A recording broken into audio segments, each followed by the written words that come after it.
Mr. Toastmaster, fellow Toastmaster, I'm honored and delighted to be here today. For those who don't know me, my name is Suad. For those who know me, my name is still Suad.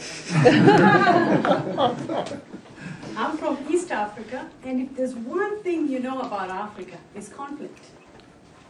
And as an economist and Africanist, I'm passionate about conflict and recovery. Therefore, today, I'm going to talk about post-conflict recovery and how we might do it better. The record on post-conflict recovery is not very impressive. 40% of post-conflict situations historically have reverted to conflict within a decade. Why has the record been so poor? Well, the conventional approach rests on three principles. The first principle is politics matters. Therefore, the priority is let's try and build a political settlement. The second principle is short-term peacekeepers. Let's get the peacekeepers in and let's get them out. Short-term for peacekeepers. The third principle is an exit strategy, which essentially means an election for the peacekeepers. That is the conventional approach. Ladies and gentlemen, that approach denies reality. We know there is no quick fix, and we certainly know there is no quick security fix.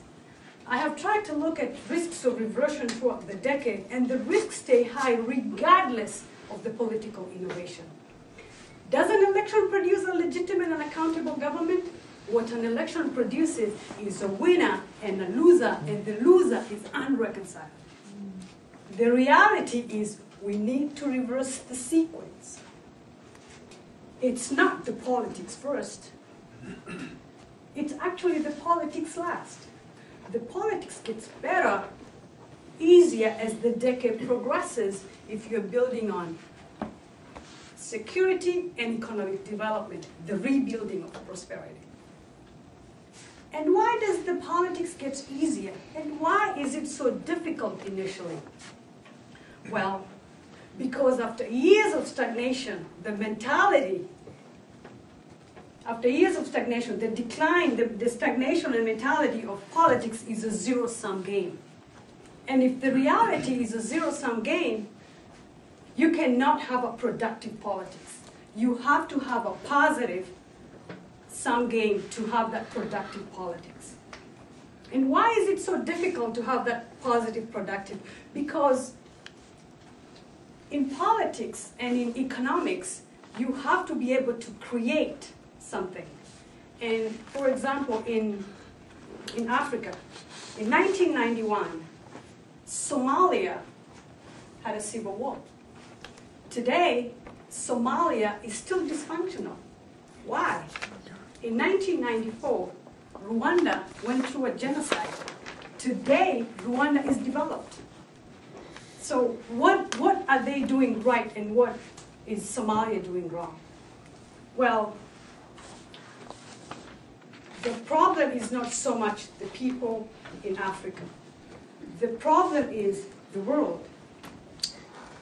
And I'm saying the world with a small W, not with a big W, because there's a lot of problems all over the world. So I'm going to suggest one complementary approach of changing reality. First, we must look at the interdependency of three key actors. Different actors, and at the moment, uncoordinated. The first actor is the Security Council. The Security Council typically provides security for peacekeepers. It needs to be recognized that peacekeeping works, it's a cost-effective approach, and it has to be long-term, not a couple years. It has to be a decade long. The second actor is a different cast of guys, it's the donors. The donors provide post-conflict aid. In the past, the donors will come in, provide aid, get bored, and move on to other interests. The donors have to commit for at least a decade. The third actor is post-conflict government, and it's got to do two things. One, it's got to do economic reform. not fuss about political constitution. Why? Because during conflict, economic policy tends to deteriorate, and government snatch short-term opportunities, and by the end of the conflict, the chickens have come home to roost. So this legacy of conflict, it's a really bad economic policy. There's the reform agenda, and then there's an inclusion agenda. The inclusion agenda doesn't create elections. Election produces a loser, and the loser is excluded.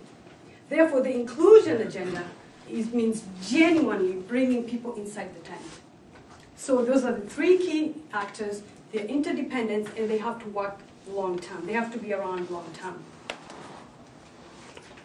If the Security Council doesn't commit to security, you don't get the reassurance of private investments. If you don't get policy reform and aid, you don't get economic recovery, which is the true exit strategy for peacekeepers. Therefore, we need to recognize the three interdependency by formal mutual commitment. Thank you very much.